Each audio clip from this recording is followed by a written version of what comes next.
Hello everyone, Monira কিচেনের পক্ষ থেকে আপনাদেরকে স্বাগত। আজকে দেখাবো কুলের আচার। প্রথম আমি কুলগুলো খুব সুন্দর করে ধুয়ে নেব ঠান্ডা পানি দিয়ে, নর্মাল পানি দিয়ে 2বার ধুয়ে নেব খুব ভালো করে।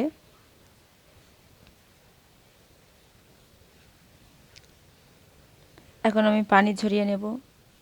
কড়াইতে এখন আমি গরম পানি করব। কুলগুলো আমি এখন কড়াইতে ঢেলে দেব, দিয়ে এভাবে আমি 10 মিনিটের মতো ঢাকনা দিয়ে সিদ্ধ করে নেব। 5 ফোড়ন আর শুকনো ঝাল ভেজে নেব। এভাবে 10 মিনিটের মতো সিদ্ধ করতে হবে। চুলার জালটি মিডিয়াম আঁচে রাখতে হবে। এখন আমার কুলগুলো সিদ্ধ হয়ে গেছে, পানি ঝরিয়ে নেব। কড়াইতে আমি এখন শুকনো ঝাল,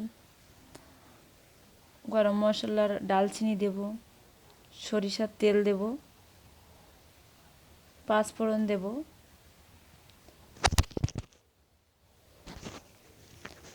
এভাবে আমি 2-3 মিনিট ভেজে নেব। এখন আমি সিদ্ধ করে পানি ঝরিয়ে রাখা কুলগুলো কড়াইতে দেব। 1 চামচ শুকনো মরিচের গুঁড়া,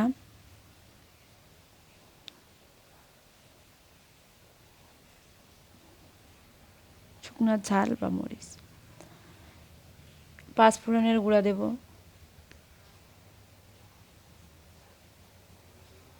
স্বাদ অনুযায়ী লবণ দেব,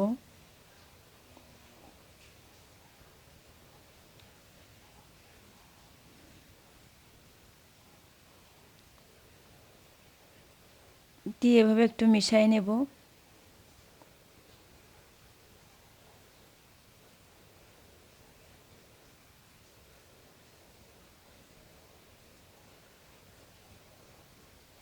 যেহেতু টক ঝাল মিষ্টি আচার হবে কুলের,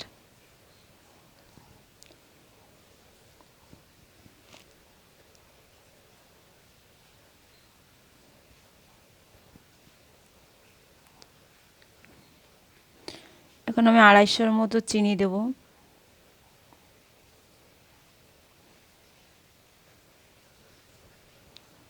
চিনিগুলো দিয়ে ভালোভাবে মিশিয়ে নেব।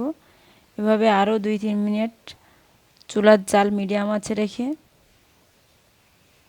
মিশাবো। একটু ভিনেগার দেব, তাহলে আচারটা খুব ভালো থাকবে।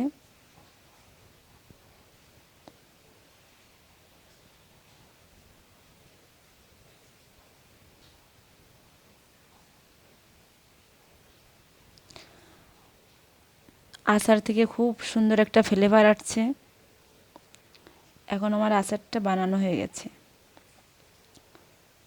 এই কুলের আচার খেতে খুবই মজা। আমার এই রেসিপিটি ফলো করে আপনারা বাসায় এমনভাবে কুলের আচার বানাবেন, দেখবেন খেতে খুবই মজা লাগবে।